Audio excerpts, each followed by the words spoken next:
गुणामाकृतिं स्मरेत तेन विघ्नाः प्रणश्यन्ति सिद्ध्यन्ति च मनोरथाः। पृथिवीमण्डलमध्यस्थाः पूर्णबोधमदानुगाः वैष्णवाः विष्णुहृदयाः तां नमस्ते गुरुन् मम। दुर्वादिध्वान्तरवे वैष्णवेन्दीवरिन्दवे श्रीराघवेन्द्र गुरवे नमो अत्यन्तदयावे। आशयतो रातुषारात्रे योजितो चितवान् मुहुः सत्यध्यान गुरुत्पादो यतीन्द्रैरपि पूजितः। सत्याभिज्ञकराब्जोत्थान् पञ्चाशत् वर्षपूजकान् सत्यप्रमोदतीर्थार्यान् नौमि न्यायसुधारतां। सत्यसताम् अशेषसन्मङ्गलानि भवन्तु। अभ्रमं भङ्गरहितम् अजडं विमलं सदा आनन्दतीर्थमतुलं भजे दापत्रयापहं। ಶ್ರೀಮದಾಚಾರ್ಯರ ಅವತಾರದ ಪ್ರಸಂಗ 12ನೇ ಶತಮಾನ. ಆ ಕಾಲದಲ್ಲಿ ವಿಶೇಷವಾಗಿ ಅನೇಕ ದಾರ್ಶನಿಕರು, ಒಬ್ಬರಲ್ಲ ಇಬ್ಬರಲ್ಲ, ಅನೇಕ ದಾರ್ಶನಿಕರು ಆ ಒಂದು ವಿಶೇಷವಾದ ಆ ಕಾಲದಲ್ಲಿ ತಮ್ಮ ಮತವನ್ನು ಪ್ರಚಾರ ಮಾಡುವುದರಲ್ಲಿ ಉದ್ಯುಕ್ತರಾಗಿದ್ದರು. ಅಂಥ ಯಾವ ಉದ್ಯುಕ್ತರಾಗಿರ್ತಕ್ಕಂತಹ ಕಾಲದಲ್ಲಿ ಪ್ರಬಲವಾಗಿರ್ತಕ್ಕಂಥದ್ದು ಮಾಯಾವಾದ ಮತ, ಬೌದ್ಧ ಮತ, ಚಾರ್ವಾಕ ಮತ ಇತ್ಯಾದಿ ಅನೇಕ ಮತಗಳು ತಲೆ ಎತ್ತಿ ನಿಂತಿದ್ದು. ಆಗ ಭಗವಂತನ ಆಜ್ಞಾನುಸಾರವಾಗಿ ಜ್ಞಾನಿಗಳಾಗಿರ್ತಕ್ಕಂಥ ಅನೇಕ ದೇವತೆಗಳು, ಋಷಿಗಳು, ಮನುಷ್ಯರು ಜ್ಞಾನದ ತಿರೋಧಾನವನ್ನು ಹೊಂದಿ ಅನೇಕ ಮತಕಾರರ ವಿಲಕ್ಷಣವಾಗಿರ್ತಕ್ಕಂಥ ಯುಕ್ತಿಗಳು, ಅವರು ಬಳಸ್ತಕ್ಕಂಥ ಪ್ರಯೋಗಗಳು, ಜಗತ್ತಿಗೆ ತೋರಿಸಿಕೊಡ್ತಕ್ಕಂಥ ಅನೇಕ ಪ್ರತ್ಯಕ್ಷ ಪ್ರಮಾಣಾದಿಗಳನ್ನು ನಂಬಿ ಸಜ್ಜನರು ಕೂಡ ಗೌತಮರ ಶಾಪದಿಂದ ಏನಾಗಿಬಿಟ್ರು, ಅಸ್ತವ್ಯಸ್ತರಾದರು. ಅದಕ್ಕೋಸ್ಕರ ಭಗವಂತ ಸಜ್ಜನರಿಗೆ ಬಾಧೆ ಆಗಬಾರದು ಅಂತ ಭಗವಂತನ ಸಂಕಲ್ಪ. ಸ್ವಾಮಿಯ ಸಂಕಲ್ಪ ಏನು? ಸಜ್ಜನರಿಗೆ ಬಾಧೆ ಆಗಬಾರದು. ನೋಡಿ, ರಜೋ ಜನರಿಗೆ, ಸಜ್ಜನರನ್ನು ಬಿಟ್ಟು ರಜೋ ಜನರಿಗೆ ಬಾಧೆ ಆದರೆ ಬಾಧ ಮತ್ತು ಸುಖ ಎರಡೂ ಕೊಡ್ತಾರೆ. ತಮೋ ಜನರಿಗೆ ಬಾಧ ಆದರೆ ವಿಶೇಷ ಬಾಧೆಯನ್ನು ಅಭಿವೃದ್ಧಿಪಡಿಸ್ತಾ ಹೋಗ್ತಾರೆ. ಇದು ಭಗವಂತನ ಒಂದು ಸ್ವಭಾವ, ಪ್ರಕೃತಿಯ ಸ್ವಭಾವ, ಗುಣಗಳ ಸ್ವಭಾವ. ಅದಕ್ಕೋಸ್ಕರ ಆಚಾರ್ಯರ ಅವತಾರ ಅತ್ಯವಶ್ಯಕವಾತು. ಯಾರಿಗೂ ನಿಲಕದೇ ಇರತಕ್ಕಂತಹ ಪರಿಸ್ಥಿತಿ ಬಂದು ಹೋತು. ರುದ್ರಾದಿ ದೇವತೆಗಳು ಕೂಡ ವರವನ್ನು ಕೊಟ್ಟು ಅನೇಕ ದಾರ್ಶನಿಕರಿಗೆ ಅನುಗ್ರಹವನ್ನು ಮಾಡಿ, ಭಗವಂತನ ಆಜ್ಞೆಯಿಂದಲೇ ಮತ್ತೇನು ಬೇರೆ ಅಲ್ಲ, ಅತತ್ಯಾನಿ ವಿತತ್ಯಾನಿ ಅನೇಕ ಶಾಸ್ತ್ರದ ವಿರೋಧವಾಗಿರತಕ್ಕಂಥ ವಾಕ್ಯಗಳು, ಪ್ರಮಾಣಗಳನ್ನು ಕೊಟ್ಟು ರುದ್ರಾದಿಗಳ ಅವಿಷ್ಟರಾಗಿರ್ತಕ್ಕ ಅನೇಕ ದಾರ್ಶನಿಕರು ಮತದ ವ್ಯತ್ಯಸ್ತವನ್ನು ಮಾಡಿದರು, ಮತವನ್ನೇ ವಿಕಾರ ಮಾಡಿದರು. ಅಂತಹ ವಿಕಾರವಾಗಿರ್ತಕ್ಕಂಥ ಈ ವಿಕಾರಿತ ಮತವನ್ನು ಸಾಕಾರಕ್ಕೆ, ಆಕಾರಕ್ಕೆ ತರತಕ್ಕಂಥ ಕೆಲಸ ಭಗವಂತ ಹೇಳಿದ. ವಾಯುದೇವರೇ ಸಮರ್ಥರು ಅಂತ. ಆ ವಾಯುದೇವರ ಸಾಮರ್ಥ್ಯ, ವಾಯುದೇವರ ವಿಶೇಷವಾದ ಜ್ಞಾನ, ಬಲ, ವಿಜ್ಞಾನ, ವೈರಾಗ್ಯ, ವಿವಿಕ್ಷಯ ವಿಭೋಹ ಅವರ ಜ್ಞಾನ.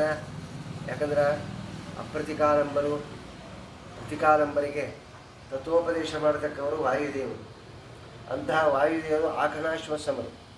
ಒಂದು ಕಾಲದಲ್ಲಿ ಪ್ರಳಯೇಪಿ ಪ್ರತಿಭಾತಿ ಪರಾವರ ಅಂತ ವಾಯುದೇವರಿಗೆ ಹೆಸರು. ಒಂದು ಕ್ಷಣದಲ್ಲಿ ಕೂಡ ಭಗವಂತನ ಜ್ಞಾನದ ತಿರೋಧಾನವನ್ನು ಹೊಂದದೇ ಇರತಕ್ಕ ಮಹಾನುಭಾವರು ಅಂದರೆ ಋಷಿಗುಣಸ್ಥರಾಗಿರತಕ್ಕ ವಾಯುದೇವರು. ಅದಕ್ಕೋಸ್ಕರ ಈ ಕೆಲಸ ನೀವೇ ಮಾಡಬೇಕು ಅಂತ ಭಗವಂತನ ಅಜ್ಞಾನುಸಾರವಾಗಿ ಮಹಾನುಭಾವರಾಗಿರ್ತಕ್ಕ ವಾಯುದೇವರು ಅವತಾರ ಮಾಡತಕ್ಕಂಥ ಪ್ರಸಂಗ ಬಂತು. ಹನುಮ ಅವತಾರವನ್ನು ಮಾಡಿ ಅಲ್ಲಿ ಹರಿಯೇ ಸರ್ವೋತ್ತಮ ಅಂತ ರಾವಣನ ಮುಂದೆ ಸರ್ವೋತ್ತಮತ್ವವನ್ನು ಪ್ರತಿಪಾದನೆ ಮಾಡಿದ ಮಹಾನುಭಾವರು ವಾಯುದೇವರು. ಭೀಮಸೇನ ದೇವರ ಅವತಾರ ಕಾಲದಲ್ಲಿ ಜರಾಸಂಧನ ಮುಂದೆ ವಾಕ್ಯಾರ್ಥವನ್ನು ಮಾಡಿ ಅವರ ಶಿವಸರ್ವೋತ್ತಮವನ್ನು ಖಂಡನ ಮಾಡಿ, ನಿರಸನ ಮಾಡಿ, ವಿಷ್ಣು ಸರ್ವೋತ್ತಮತ್ವವನ್ನು ಪ್ರತಿಪಾದನೆ ಮಾಡಿ ಅವನ ಸಂಗಡ ಯುದ್ಧಕ್ಕೆ ಹೋದ ಮಹಾನುಭಾವರು ಭೀಮಸೇನ ದೇವರು. ಅದರಂತೆ ಇಲ್ಲಿ ಅನೇಕ ಮಾಯಾಮತಗಳಿಂದ ಯುಕ್ತವಾಗಿರ್ತಕ್ಕಂಥ ವಿಲಕ್ಷಣವಾಗಿರ್ತಕ್ಕಂಥ ಭಗವಂತನ ಅನುಗ್ರಹ. ಪೂರ್ವಕ್ಕೆಲ್ಲ ನಾನೇ ಮಾಡ್ತೇನೆ, ಮಂಗಾಟ ಬರ್ತಾರೆ, ಎದ್ದು ಮಂಗಾಟ ಮಾಡ್ತೀನಿ, ಇದೆಲ್ಲ ಪೂರ್ವಕ್ಕೆ ಕೊಡಬೇಕು, ಇದೆಲ್ಲ ಅವಶ್ಯಕರ ಮಾಡಬೇಕು, ಅವರ ಮಾಯ ಧ್ಯಾನ ಮಾಡಬೇಕು. ಅಂದಮೇಲೆ ಅಂಥ ವಿಲಕ್ಷಣವಾಗಿರ್ತಕ್ಕಂಥ ಅವತಾರ ಇದೆಲ್ಲ ವಾಯುದೇವರ ಅವತಾರ. ಇಂಥ ಯಾವ ಅವತಾರ ನಾವು ನೋಡಿದಾಗ ಇಲ್ಲಿ ಬಂದಿರ್ತಕ್ಕಂಥದ್ದು ಒಂದಲ್ಲ ಎರಡಲ್ಲ, ಎಲ್ಲ ಕಡೆಗೂ 21 ಮತಗಳಿದ್ದು.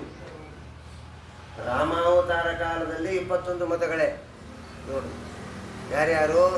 ರಾವಣ ಕುಂಭಕರ್ಣರ ಒಂದು ಮತ ಆದರೆ ಮತ್ಯಾರ್ಯಾರು ನೋಡ್ರಿ, ಖರ, ದೂಷಣ, ತಾಟಕಿ, ಇವರೆಲ್ಲ ಮತಕಾರರೇ.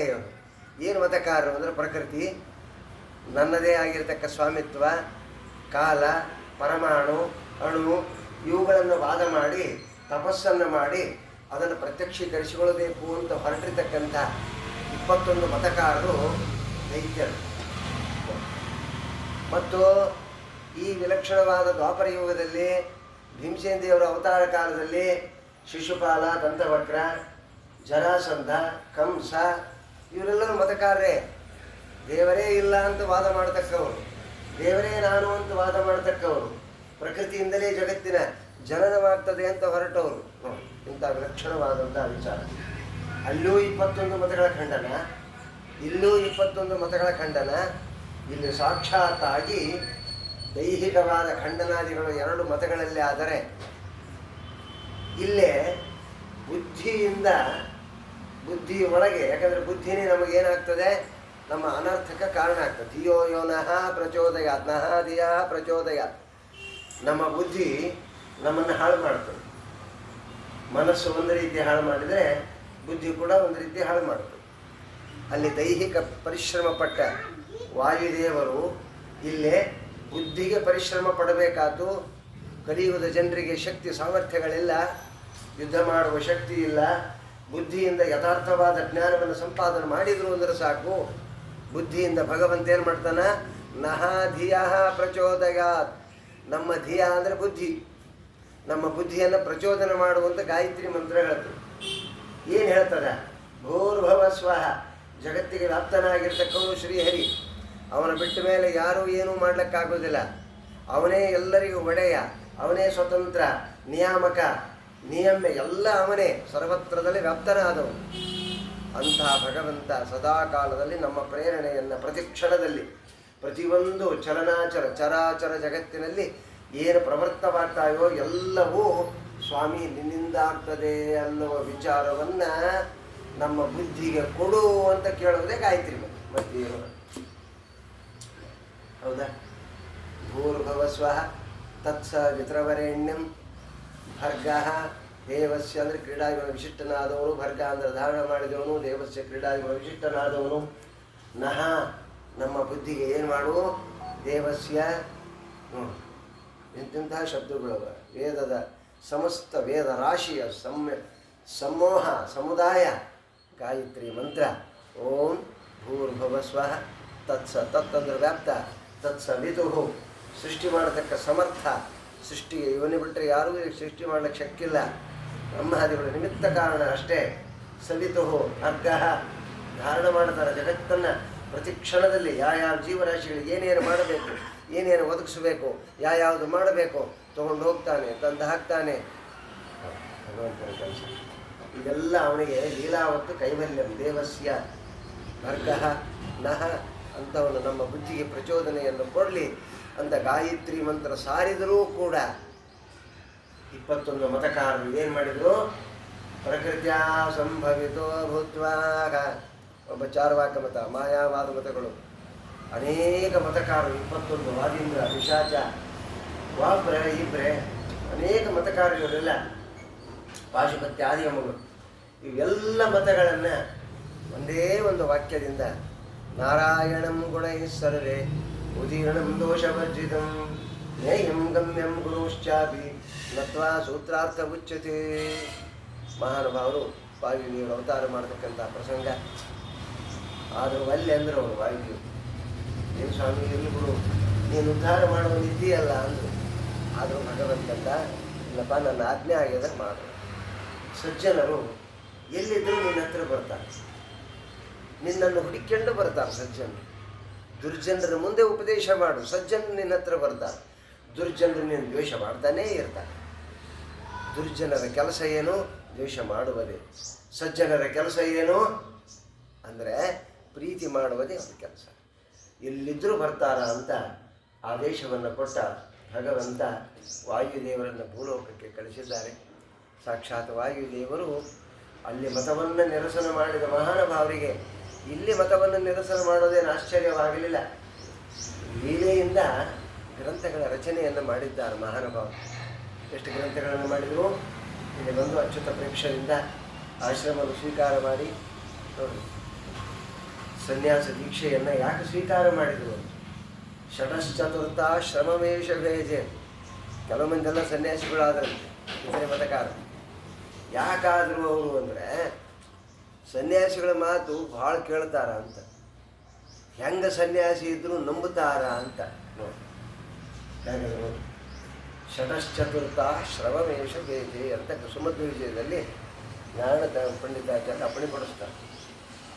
ಸನ್ಯಾಸಾಶ್ರಮ ಎಲ್ಲರಿಗೂ ಮೋಹಕವಾದ ಆಶ್ರಮ ಇದು. ಭಾಳ ಜಲ್ದಿ ನಂಬಿಡ್ತಾರೆ. ದುರ್ಜನರು ನಂಬ್ತಾರ, ಸಜ್ಜನರು ನಂಬ್ತಾರ, ರಾಶಿಗಳು ನಂಬ್ತಾರ, ಪ್ರತಿಯೊಬ್ಬರು ನಂಬಿಬಿಡ್ತಾರೆ. ಓ ಸ್ವಾಮಿಗಳಪ್ಪ ದೊಡ್ಡವರು, ಆ ಸ್ವಾಮಿ ಹೇಗಿರ್ತಾನ ಅಂತ ಗೊತ್ತಿಲ್ಲ. ಹೌದಾ? ಎಂಥ ವಿಚಿತ್ರ. ನಂಬುವ ಕೆಲಸ ಮಾಡುವ ಆಶ್ರಮ ಸನ್ಯಾಸಾಶ್ರಮ. ಆದರೆ ನಮ್ಮ ಆಚಾರ್ಯರು ನಂಬಿದ ಆಶ್ರಮವನ್ನು ನಂಬಿದರು ಅಷ್ಟೇ. ಅವರು ನಂಬಸಲಕ್ಕೆ ಆಶ್ರಮ ತಗೊಂಡ್ರೆ, ಇವರು ಜಗತ್ತನ್ನು ನಂಬಸಲಕ್ಕೆ ಆಶ್ರಮ ತಗೊಂಡ್ರು. ಇಷ್ಟೇ ವ್ಯತ್ಯಾಸ. ಹೇಳಿದ್ರೆ ಅರ್ಥ ಆದರೆ ನೋಡಿ, ಅವರು ಜಗತ್ತನ್ನು ಮೋಹ ಮಾಡ್ಲಿಕ್ಕೆ ಆಶ್ರಮ ತಗೊಂಡ್ರು. ಎಲ್ಲರೂ ಮತಕಾರರು, ಸನ್ಯಾಸಿಗಳೇ, ಬೇರೆದವರು ಏನೂ ಅಲ್ಲ. ಆದರೆ ನಮ್ಮವರು ಯಥಾರ್ಥವಾದ ಜ್ಞಾನವನ್ನು ಜಗತ್ತಿಗೆ ತಿಳಿಸಲಕ್ಕ ತಗೊಂಡಂಥ ಮಹಾನುಭಾವರು ನಮ್ಮ ಆಚಾರ್ಯರು. ಶ್ರೀಮದ್ ಆನಂದ ತೀರ್ಥರು ಅಂತ ಅನುಮಾನ ತೀರ್ಥರು, ಶ್ರೀಮದ್ ಆಚಾರ್ಯರು, ಮಧ್ವಾಚಾರ್ಯರು, ಅನೇಕ ನಾಮಗಳಿಂದ ಬಿರುದಾಂಕಿತರಾಗಿ ಅಚ್ಯುತ ಪ್ರೇಕ್ಷೆಯಿಂದ ಆಶ್ರಮವನ್ನು ತಗೊಂಡು ಮೊದಲು ಬರೆದದ್ದು ಯಾವುದು? ಗೀತೆಯನ್ನು ಕೆಡಿಸಿ ಹಾಳು ಮಾಡಿರತಕ್ಕಂಥ ಮತಕಾರರಿಗೆ ಮೊದಲು ಗೀತಾಭಾಷ್ಯವನ್ನು ರಚನೆ ಮಾಡಿದರು. ಗೀತಾಭಾಷ್ಯವನ್ನು ರಚನೆ ಮಾಡಿ ಆಮೇಲೆ ಗೀತಾ ತಾತ್ಪರ್ಯ ಅಂತ ಬರೆದರು. ಅನೇಕ ಶಾಸ್ತ್ರಗಳ ವಿಷಯ. ಆಮೇಲೆ ಬ್ರಹ್ಮಸೂತ್ರಾದಿಗಳನ್ನು ರಚನೆ ಮಾಡಿದರು. 37 ಗ್ರಂಥಗಳನ್ನು ರಚನೆ ಮಾಡಿದರು. ಅನೇಕ ಗ್ರಂಥಕಾರರು ಸಿಕ್ಕಂಗೆ ಗ್ರಂಥಗಳ ರಚನೆ ಮಾಡ್ಯಾರ. ಯಾಕಂದರೆ ಒಂದು ಗ್ರಂಥದಲ್ಲಿ ಹೇಳಿದ ವಿಷಯ ಇನ್ನೊಂದು ಗ್ರಂಥದಲ್ಲಿ ಪ್ರತಿಪಾದನೆ ಮಾಡ್ಲಿಕ್ಕೆ ಹೊರಟರು. ಈ ಗ್ರಂಥದಲ್ಲಿ ಅಸ್ತವ್ಯಸ್ತ ಆತು ಅಂತ ಇನ್ನೊಂದು ಗ್ರಂಥ ತಗೊಂಡು, ಹೆಂಗೆ ನಾವು ಒಂದು ಸಾಮಾನು ಮಾಡಬೇಕಾದ್ರೆ ಅದು ಮುರಿತಂದು ಇನ್ನೊಂದು ಸಾಮಾನು ತಂದು ಮತ್ತೆ ಜೋಡಿಸೋದು, ಮತ್ತೆ ಅದಕ್ಕೆ ಹಂಚೋದು, ಅದು ಹೆಚ್ಚು ಮೇಲೆ ಅದನ್ನು ಮುರಿಯೋದು, ಅದನ್ನು ಇನ್ನೊಂದು ಹಚ್ಚೋದು, ಕಡೆಗೆ ಏನಾಗ್ತಾವ ಅಸ್ತವ್ಯಸ್ತ ಆಗಿ ಸಾಮಾನುಗಳು ಹೆಂಗೆ ನಿಂದಿರ್ತಾವೋ ಅದರಂತೆ ಮಾಡಿದವರು ಅನ್ಯ ಮತಕಾರ. ಆದರೆ ನಮ್ಮ ಆಚಾರ್ಯರು ಹಂಗಲ್ಲ, 37 ಗ್ರಂಥಗಳನ್ನು ರಚನೆ ಮಾಡಿದರು. ಹೆಚ್ಚಿಗೆ ಮಾಡಲಿಲ್ಲ ಅವರು. ನೋಡಿ, ಉಳಿದವರೆಲ್ಲರೂ ಕೂಡ 37 ಗ್ರಂಥಗಳ ಕೆಳಗೆ ರಚನೆ ಮಾಡಿದ್ದ. ಆಚಾರ್ಯರ ಗ್ರಂಥಗಳ ಮೇಲೆ ಯಾರೂ ಮಾಡಿಲ್ಲ. ಯಾವುದನ್ನು ಮಾಡಿದರೂ 37 ಗ್ರಂಥಗಳ ಆಶ್ರಯವನ್ನು ಪಡೆದೇ, ಅದರ ಸಾಂಗತ್ಯವನ್ನು ಪಡೆದೇ ಮಾಡಿದ್ದಾರೆ ಹೊರತು ಎಲ್ಲಿ ನಾವು ಸ್ವತಂತ್ರವಾದ ಗ್ರಂಥ ಮಾಡ್ತೀನಿ ಅಂತ ನಮ್ಮ ಪದ್ಮನಾಭ ತೀರ್ಥರಿಂದ ಆರಂಭಿಸಿ ಇವತ್ತಿನ ಪೀಠಾಧಿಪತಿಗಳು, ವೈಷ್ಣವ ಪೀಠಾಧಿಪತಿಗಳು ಏನು ಗ್ರಂಥ ರಚನೆ ಮಾಡಿದರು? ನಮ್ಮ ಆಚಾರ್ಯರ ಸಿದ್ಧಾಂತ, ವೇದಾಂತ ಮಹಾಜಲಂ ಹಿ ಪರಿತಃ ಸಂಯೋಜ್ಯ ಸೂತ್ರಾಹಿಪಂ. ನೋಡಿ, ಆ ಗ್ರಂಥಗಳನ್ನು ತಗೊಂಡೇ ಭಗವಂತನ ವಿಷಯವನ್ನು ಪ್ರತಿಪಾದನೆ ಮಾಡ್ತಾ ಅವರ ಸರ್ವೋತ್ತಮತ್ವವನ್ನು, ಜೀವನ ಪರಾಧೀನತ್ವವನ್ನು, ವಾಯುದೇವರ ಜೀವಂತಮತ್ವವನ್ನು ಜಗತ್ತಿಗೆ ತೋರಿಸಿಕೊಟ್ಟಂತಹ ಮಹಾನುಭಾವರು 37 ಗ್ರಂಥಗಳ ರಚನೆ.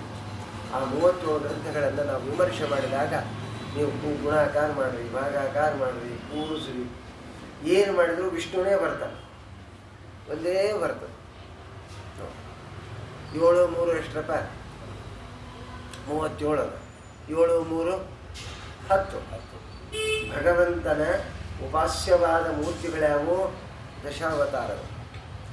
10 ಅವತಾರಗಳು ನಮ್ಮ ಪ್ರತಿಯೊಬ್ಬ ಜೀವರಾಶಿಗಳಿಗೆ ಉಪಾಸನ ಮಾಡತಕ್ಕಂಥ ವಾಸನಾಮಯ ಮೂರ್ತಿ ಅಂದರೆ ದಶಾವತಾರಗಳೇ. ನೀನು ಒಳಗಿನ ಯಾವುದೋ ಒಂದು ಉಪಾಸನೆ ಮಾಡ್ತೀನಿ ಅಂದರೆ ನಡೆಯಂಗಿಲ್ಲ. ಉಪಾಸನಾ ಕ್ರಮದಲ್ಲಿ ಬ್ರಹ್ಮಸೂತ್ರ ಭಾಷ್ಯದಲ್ಲಿ ಸ್ಪಷ್ಟ ಹೇಳ್ತಾರೆ. ಹಂಗಿಂಗ ವಿಷಯಗಳೆಲ್ಲ ಅಲ್ಲಿ ಯಾವುದನ್ನು ಉಪಾಸನೆ ಮಾಡಬೇಕಂದ್ರೆ ಗೋಚರವಾದ ಭಗವಂತನ ಜ್ಞಾನ, ಭಗವಂತನ ಅವತಾರಗಳನ್ನು ಉಪಾಸನೆ ಮಾಡಬೇಕೇ ಹೊರತು ಗೋಚರ ಇಲ್ಲದೇ ಇರತಕ್ಕಂಥ ಅದನ್ನು ಉಪಾಸನೆ ಮಾಡೋಂಗಿಲ್ಲ. ಕಡೆಗೆ ಒಂದು ಉಪಾಸನೆ ಬರ್ತದೆ, ಅದೇ ಬಿಂಬೋಪಾಸನ. ಆ ಬಿಂಬೋಪಾಸನ ಬರಬೇಕಾದ್ರೆ ಈ ದಶಾವತಾರಗಳ ಉಪಾಸನೆ ಮಾಡಬೇಕು. ಇವತ್ತಿಗೂ ಬ್ರಹ್ಮದೇವರು ದಶಾವತಾರಗಳನ್ನು ಪ್ರತ್ಯಕ್ಷವಾಗಿ ಪೂಜೆ ಮಾಡ್ತಾರಂತ ಒಂದು ದಿನದಲ್ಲಿ. ಒಂದು ದಿವಸಕ್ಕೆ 10 ಅವತಾರಗಳನ್ನು ಪ್ರತ್ಯಕ್ಷವಾಗಿ ಪೂಜೆ ಮಾಡ್ತಾರೆ ಬ್ರಹ್ಮದೇವರು. ಯಾವುದೋ ಕಣ್ಣಿನಲ್ಲಿರ್ತಕ್ಕಂಥ ಯಾವುದೋ ಸೂರ್ಯನಲ್ಲಿರ್ತಕ್ಕಂಥ ಸವಿತನಾಮಕ ಭಗವಂತನ ಧ್ಯಾನ ಮಾಡುವ ಪೂಜೆ ಮಾಡೋಂಗಿಲ್ಲ. ಹರಿಕಥಾಮೃತಸಾರದಲ್ಲಿ ಅನೇಕ ವಿಧವಾದ ಭಗವದ್ ರೂಪಗಳನ್ನು ಹೇಳ, ಅದೆಲ್ಲ ಮಾಡೋಂಗಿಲ್ಲ. ಶಿಶುಮಾರ ರೂಪ ಅದನ್ನು ಹೆಚ್ಚು ಪೂಜೆ ಮಾಡೋಂಗಿಲ್ಲ ನೋಡಿ. ಅದು ನವಗ್ರಹಗಳನ್ನು ಹಿಡಿದದ್ದು, ನವಗ್ರಹಗಳಿಗೆ ಸಂಬಂಧ, ಒಬ್ಬೊಬ್ಬರಿಗೆ ಒಂದೊಂದು ಸಂಬಂಧ, ಅವರ ಉಪಾಸನೆ ಮಾಡಬೇಕು. ನಮಗೆ ಹೇಳ್ಯಾರ ದಶಾವತಾರಗಳು, ಅದರಲ್ಲಿ ರಾಮಕೃಷ್ಣಾದಿ ಅವತಾರಗಳೇನವ ಪ್ರಧಾನವಾದ್ದು, ಸಕಲ ಫಲವನ್ನು ಕೊಡ್ತಕ್ಕಂಥದ್ದು. 7, 3, 10 ಭಗವಂತನ 10 ಅವತಾರಗಳು ನಿರ್ದುಷ್ಟ ಅಂತ ಸಾಬೀತು ಮಾಡಿ. ಇದಕ್ಕೆ ಪ್ರಮಾಣ ಏನು ಅಂತ ಕೇಳಿದಾಗ ಏನು ಮಾಡಿದರು ನೋಡಿ, 7ರಲ್ಲಿ 4 ಕಳೆಯಿರಿ. ಕೂಡಿಸೋದು ಕಳೆಯೋದು ಮೊದಲು ಲೆಕ್ಕ.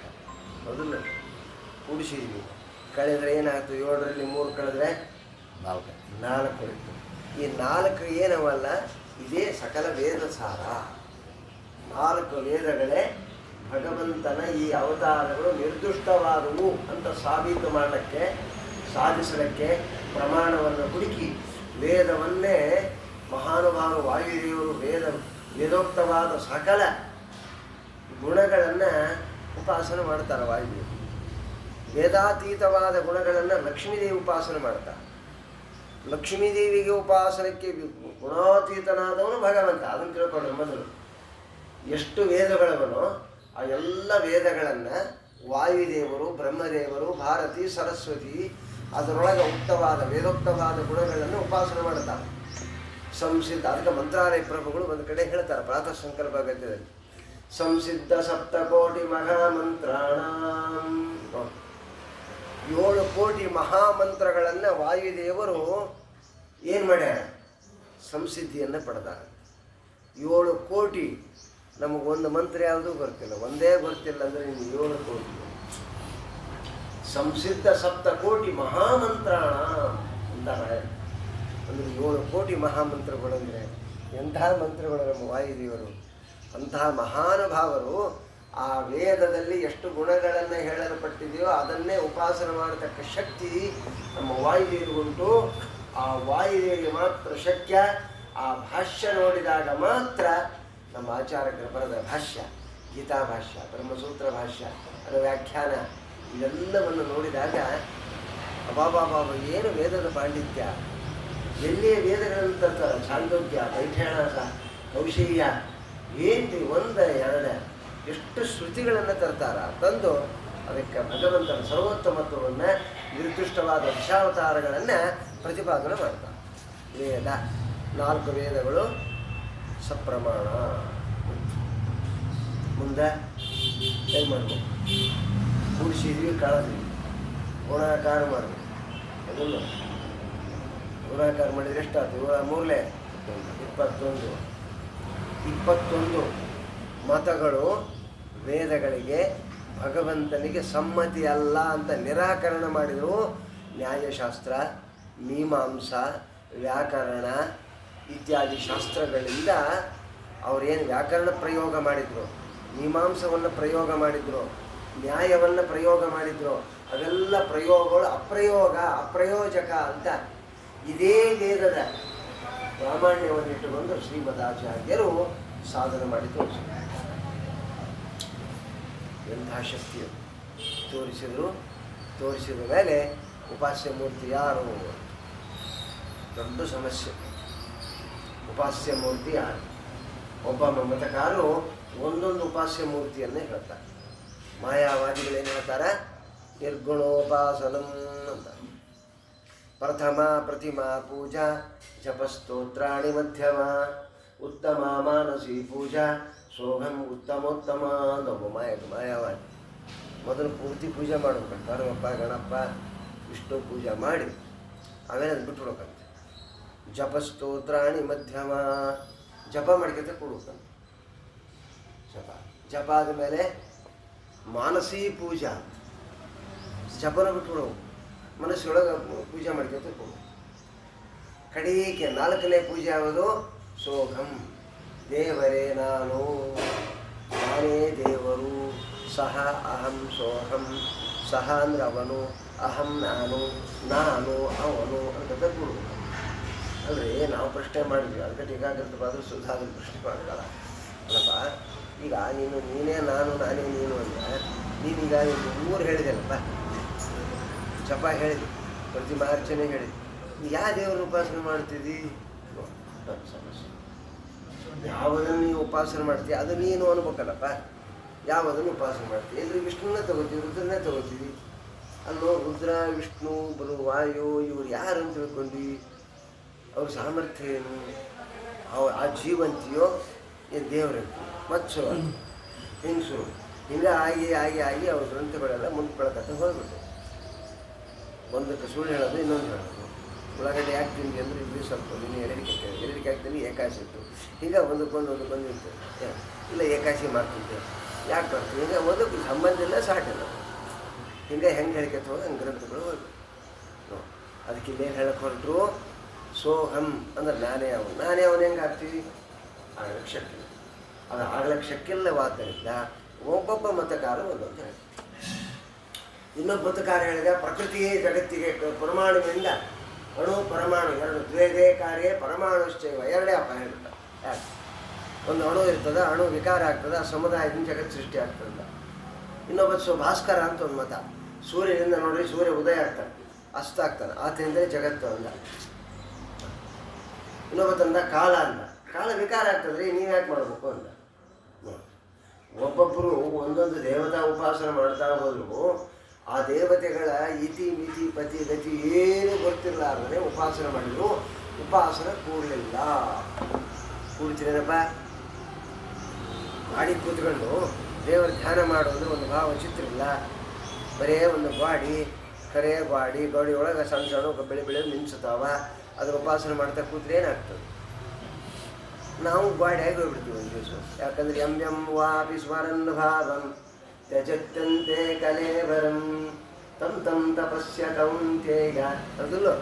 ಅದನ್ನ ನೆನೆಸಿ ಸಾಯಂಕಾಲಕ್ಕೆ ಗಾಡಿ ಅಂದರೆ ಅದು ನಮ್ಮ ಮಗನ ಮನೆಯಾಗ ಗಾಡಿ ಕೊಲ್ಲಾಗಿ ಕೂತ್ಕೊಂಡ್ಬಿಡ್ತೀವಿ. ಆಗುತ್ತೆ. ಇವೆಲ್ಲ ಉಪಾಸನಾ ಕ್ರಮದಿಂದ ಏನಾಯ್ತು? ಅನರ್ಥ ಆಗುತ್ತೆ, ನನ್ನ ಜಗತ್ತೇ ಹಾಳಾಗುತ್ತೆ. ಅದು ಕೂಡಲಿಲ್ಲ. ಯಾವ ಮತಗಳಲ್ಲಿ, ಎಲ್ಲ ಮತಗಳಲ್ಲಿ ಒಬ್ಬೊಬ್ಬರನ್ನ ಹೇಳಿದ್ರು. ಬುದ್ಧರು ಹೇಳಿದರು, ಏನು ಹೇಳಿಬಿಟ್ರು? ಎಂಥ ವಿಚಿತ್ರ! ಏನಪ್ಪ ಸಾಂತಾಯಿಕಿ 4 ಅವರಣಗಳು ಅಂಥದ್ರೊಳಗೆ ಉಪಾಸನೆ ಏನು ಹೇಳಿದ್ರು ಬುದ್ಧರು ಅಂದರೆ ಏನೇ ಇಲ್ಲರಿ. ಬೌದ್ಧಾಯನೋ ಆ ಸಮ್ಯಕ್ ವ್ಯವಸ್ಥಿತ ಏನು ಕಣ್ಮುಚ್ಕೊಂಡು ಕೂತ್ಕೊಂಡ್ಬಿಡೋದು. ನಾವೇ ಬ್ರಹ್ಮ ಬಿಡ್ತೀವಿ ಅಂದರೆ ಕಣ್ಮುಚ್ಕೊಂಡು ಕೂತ್ಕೊಂಡ್ರೆ ಹುಚ್ಚಾಗ್ತೇವೆ ನಾವು. ಬ್ರಹ್ಮ ಹೆಂಗ ಜೈನರೇ ಹೇಳಿದರು, ಊರ್ಧ್ವಗಮನಮೇವ ಮುಕ್ತಿ. ಮ್ಯಾಲೆ ಹೋಗೋದಪ್ಪ ಹಂಗೆ ಬರ ಹಂಗೆ ಮ್ಯಾಲೆ ಹೋಗ್ತಾ ಇರೋದು. ಈಗ ನೋಡ್ರಿ ವಿಮಾನದಾಗ ಹೋದ್ರೆ ಎಷ್ಟು ಆನಂದ ಆಗ್ತದೆ ನೋಡ್ರಿ. ಆ ಭಾವ ಯಾವ ಲೋಕ ಸಂಬಂಧ ಇಲ್ಲ ಅದು ಹಂಗೆ ಇರ್ತೀವೋ ಹಂಗೆ ಊರ್ಧ್ವ ಗಮನವೇ ವಯ ಹೋಗ್ತೀವಿ ಅಂದ್ರೆ ಅಲ್ಲ ಎಷ್ಟಂತ ಹೋಗ್ತೀವಿ ಅಂದ್ರೆ ಅಲ್ಲಪ್ಪ ಎಲ್ಲಿಗೆ ಹೋಗ್ತೀವಿ? ಹೋಗೋದೇ ಆದ್ರೆ ಮತ್ತು ಇರ್ಬೇಕು ಯಾಕೆ? ಎಲ್ಲಿಗೆ ಹೋಗ್ತೀವಿ ಎಂಬುದೇ ನಿನಗೆ ಎಚ್ಚರಿಲ್ಲ ಅಂದಾಗ ಮುಂದೆ ಮುಕ್ತಿ ಹೆಂಗಾಗ್ತದೆ? ಯಾವುದು ಮುಕ್ತಿ ಅಲ್ಲ. ಅದು ಎಲ್ಲ ಮತಗಳನ್ನು ವೇದ ಪ್ರಾಮಾಣ್ಯದಿಂದ ಈ ಭಗವಂತನ ಸರ್ವೋತ್ತಮತ್ವದಲ್ಲಿ ಪ್ರತಿಪಾದನೆ ಮಾಡಿ ಕಡೆಗೆ ಭಾಗಾಕಾರಕ್ಕೆ ಬಂದರು. ಯಾವುದು ಭಾಗಾಕಾರ? 7 ಇಟ್ಕೊಂಡು 3 ಇಟ್ಕೊಂಡು ಗುಣ ಭಾಗಾಕಾರ ಮಾಡಬೇಕು. 3 2 6 ಎಷ್ಟಾಯ್ತು? ಏನು ಉಳೀತು? 1 ಶೇಷ ಪ್ರಧಾನ ಇದೆ. ಭಾಗ ಲಬ್ಧ ಅಲ್ಲ, ಶೇಷ ಯಾವುದು? ಒಂದೇ. ನೋಡಪ್ಪ, ಎಲ್ಲ ಜಗತ್ತಿಗೆ ನಾರಾಯಣನೇ ಸರ್ವೋತ್ತಮ. ಅವನನ್ನು ಬಿಟ್ಟರೆ ಯಾರಿಂದಲೂ ಯಾರಪ್ಪನಿಂದಲೂ ಯಾವ ಜಗತ್ ಸೃಷ್ಟಿ ಆಗೋದಲ್ಲ, ಲಯ ಆಗೋದಲ್ಲ, ಪ್ರಕೃತಿಯ ನೇಮ ಆಗೋದಲ್ಲ.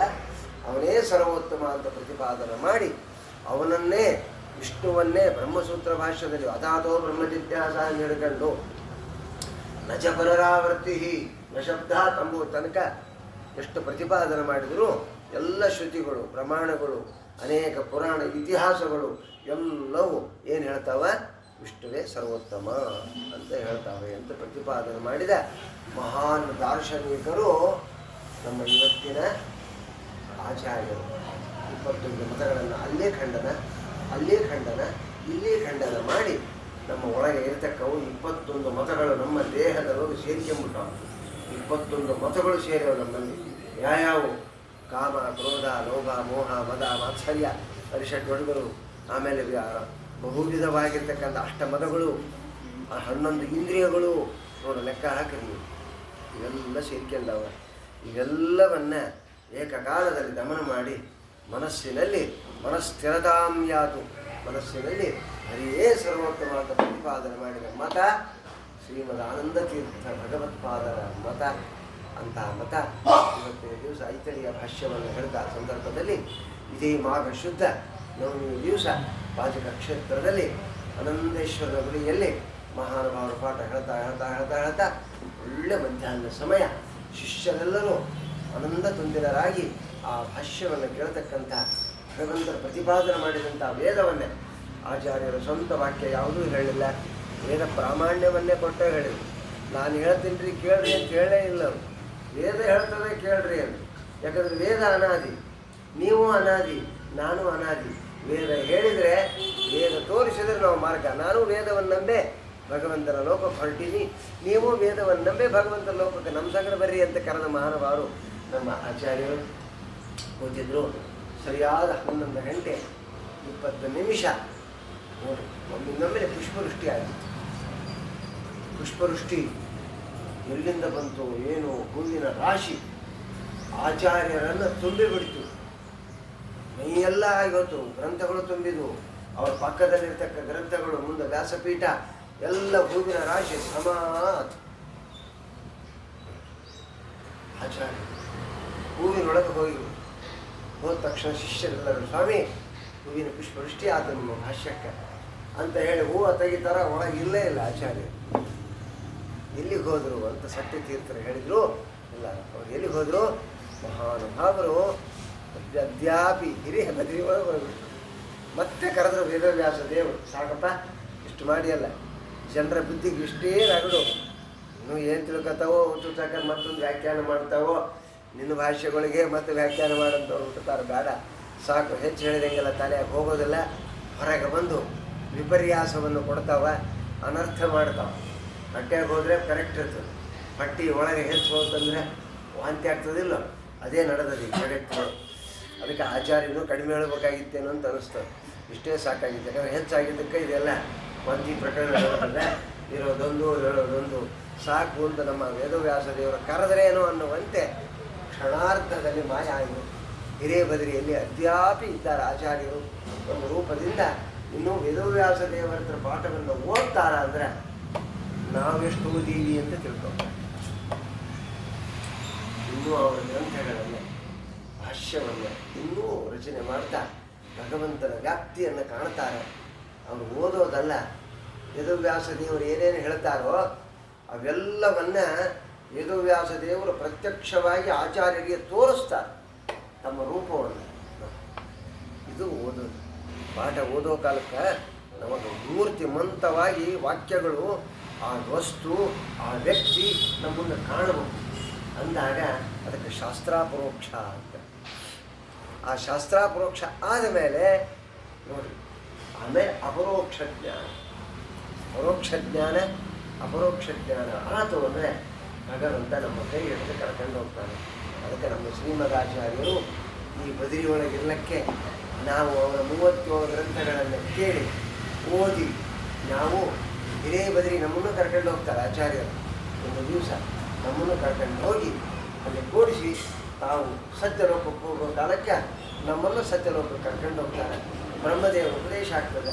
ಬ್ರಹ್ಮದೇವರ ಉಪದೇಶ ಆದಮೇಲೆ ಸಾಕ್ಷಾತ್ ಭಗವಂತ ವಾಸುದೇವ ರೂಪ ಭಗವಂತ ದರ್ಶನ ಕೊಡ್ತಾನೆ. ಆಗ ವಿರಜಾ ನದಿ ನಮ್ಮನ್ನು ಕರ್ಕೊಂಡು ಹೋಗ್ತಾರೆ ಬ್ರಹ್ಮದೇವರು. ಆಗ ಅಲ್ಲಿ ಸ್ನಾನ ಮಾಡಿಸಿ ಮೋಕ್ಷಕ್ಕೆ ಕರ್ಕೊಂಡು ಹೋಗೋ ಕೆಲಸ ನಮ್ಮ ವಾಯುದೇವರು. ಆ ಮೋಕ್ಷಕ್ಕೆ ಕರ್ಕೊಂಡು ಹೋಗೋ ಶಾಸ್ತ್ರ ಯಾವುದು? ಮೋಕ್ಷಪ್ರದ ಶಾಸ್ತ್ರ, ಶ್ರೀಮದಾಚಾರ್ಯರ ಶಾಸ್ತ್ರ. ಅಂತಹ ಶಾಸ್ತ್ರ ಏನು ಹೇಳ್ತದೆ? ಮೂರನ್ನು ಸರಿಯಾಗಿ ತಿಳ್ಕೊಂಬಿಡ್ರಿ, ಅದೇ ಶಾಸ್ತ್ರ. ಹೋದರೂ ಹರಿಯೇ ಸರ್ವೋತ್ತಮ. ಜೀವರು ಉತ್ತಮರಾದವರು ವಾಯುದೇವರು, ಅವರಿಂದ ಸಮಸ್ತ ಜೀವರಾಶಿಗಳು ಪರಾಧೀನ. ಅವನು ಸ್ವತಂತ್ರ, ನಾವೆಲ್ಲ ಸ್ವತಂತ್ರ. ಪ್ರಕೃತಿ ನಮ್ಮ ಸಾಧನೆಗೆ ಬಂದಿರತಕ್ಕಂಥದ್ದು, ಸಾಧನೆಗಾಗಿ ಇರುವುದು ಅಷ್ಟೇ. ಬಸ್ಸಿನಾಗ ಕೂತ್ಕೊಂಡು ಹೋಗ್ತೀವಿ, ಬಸ್ ಇಳಿತೀರೋ ಅದ್ರಾಗ ಕೂತ್ಕೊಂಡ್ಬಿಡ್ತೀವಿ. ನಿಮ್ಮ ಊರು ಬರೋಣ ಹೆಂಗೆ ಇಳಿತೀವೋ ಅದರಂತೆ ಪ್ರಕೃತಿ ಎಂಬುದನ್ನು ಕೇವಲ ನಮಗೆಷ್ಟು ಬೇಕು ಅಷ್ಟೇ ತಗೋಬೇಕು. ತಗೊಂಡು ಈ ಪ್ರಕೃತಿ ನಂದಲ್ಲ, ಈ ದೇಹ ನಂದಲ್ಲ, ಊರು ನಂದಲ್ಲ ಅಂತ ಹೇಳಿ ನಾವು ವೈಕುಂಠ ಗಮನ ಮಾಡುವುದನ್ನು ಕಲಿಯಬೇಕು. ನಮ್ಮ ಆಚಾರ್ಯರ ಶಾಸ್ತ್ರದಿಂದ ಅದನ್ನು ತಿಳ್ಕೊಂಡಾಗ ನಾವು ಅತ್ಯವಶ್ಯಕವಾಗಿ ಭಗವಂತನ ಅನುಗ್ರಹಕ್ಕೆ ಪಾತ್ರರಾಗ್ತೀವಿ. ಆಚಾರ್ಯರನ್ನು ಹಿಡಿಯದೆ, ಆಚಾರ್ಯರನ್ನು ಮುಟ್ಟದೆ, ಆಚಾರ ಗ್ರಂಥ ಓದದೆ ನಮಗೆ ಮೋಕ್ಷ ಇಲ್ಲ. ಆ ಮೋಕ್ಷ ಆಗಬೇಕಂದ್ರೆ ಆಚಾರ್ಯ ಗ್ರಂಥ ಅವಶ್ಯಕ ಅನ್ನುವ ವಿಷಯವನ್ನು ನಾವು ಇಲ್ಲೇ ನಮ್ಮ ಶ್ರೀಮದ್ ಪರಮಹಂಸ ಪರಿವ್ರಾಜಕಾಚಾರ್ಯ ಪದವಾಕ್ಯ ಪ್ರಮಾಣ ಪಾರಾವಾರ ಸರ್ವತಂತ್ರ ಸ್ವತಂತ್ರ ಶಮದಮಾದಿ ಸಂಯುಕ್ತರಾಗಿರ್ತಕ್ಕಂತಹ ಮಹಾನುಭಾವ ಶ್ರೀಪಾದನವರ ಅನುಸಾರವಾಗಿ ವಿಶೇಷ ಸಂವಿಧಾನದಲ್ಲಿ ಆಚಾರ್ಯ ಅವರ ಮಹಿಮೆಯನ್ನು ಅವರೇ ಹೇಳ್ಕೋಬೇಕು, ನಾವು ಹೇಳೋದಿಲ್ಲ. ಒಳಗೆ ನಿಂತುಕೊಂಡು ಪ್ರತಿಯೊಬ್ಬ ತತ್ವೇಶ್ವರನ್ನು ಪ್ರಕಟಣೆ ಮಾಡ್ತಾ ಹೇಳಿದಂಥ ಮಹಾನುಭಾವರಿಗೆ ನಮ್ಮ ಗುರುಗಳಂತರ್ಗತ ಲಕ್ಷ್ಮೀನಾರಾಯಣದಲ್ಲಿ ಸಮರ್ಪಣೆ ಮಾಡ್ತಾ ಇದ್ದೀವಿ. ಮಧ್ಯಾಂತರ ಶ್ರೀಕೃಷ್ಣಾರ್ಪಣ.